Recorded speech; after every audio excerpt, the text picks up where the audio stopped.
everyone, I'm Marlene Cramer and I'm working in the In-Future Wood project on the grading of recovered timber. In the last presentation I explained why we can't grade recovered timber in the same way that we grade new timber. And in this presentation I want to give you some ideas on what we can do instead. We can imagine different scenarios for the reuse of timber, and the assessment of properties of the timber has a different difficulty level in each of these scenarios. The first scenario is in-situ grading. Now, we call it grading, but it has little to do with the grading process for new timber. What we are trying to do is assessing the properties of a specific piece of timber and not a population. But because we only want to know if a specific piece of timber in its specific load scenario is fit for this purpose, we only need to assess certain properties. For example, only the bending strength perpendicular to the grain might be relevant.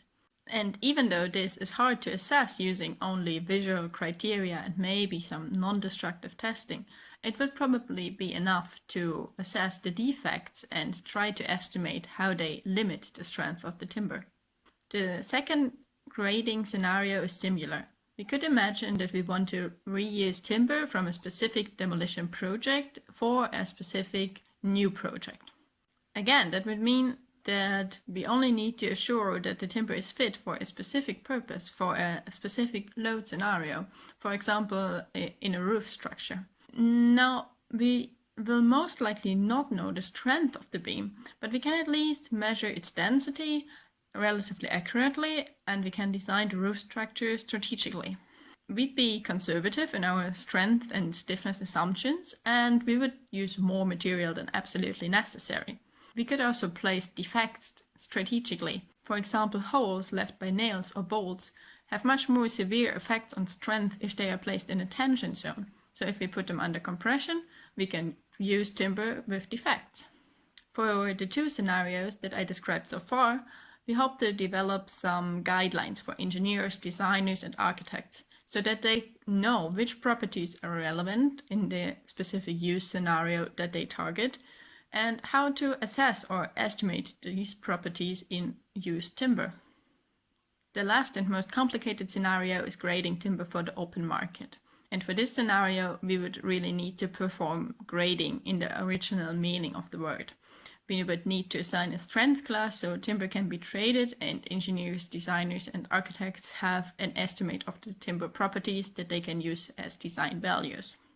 It is very likely that recovered timber cannot be efficiently described by the commonly used strength classes like C16 or C24. In each of these strength classes, the threshold for all three values, strength, stiffness, and density, has to be met so that a certain strength class can be assigned.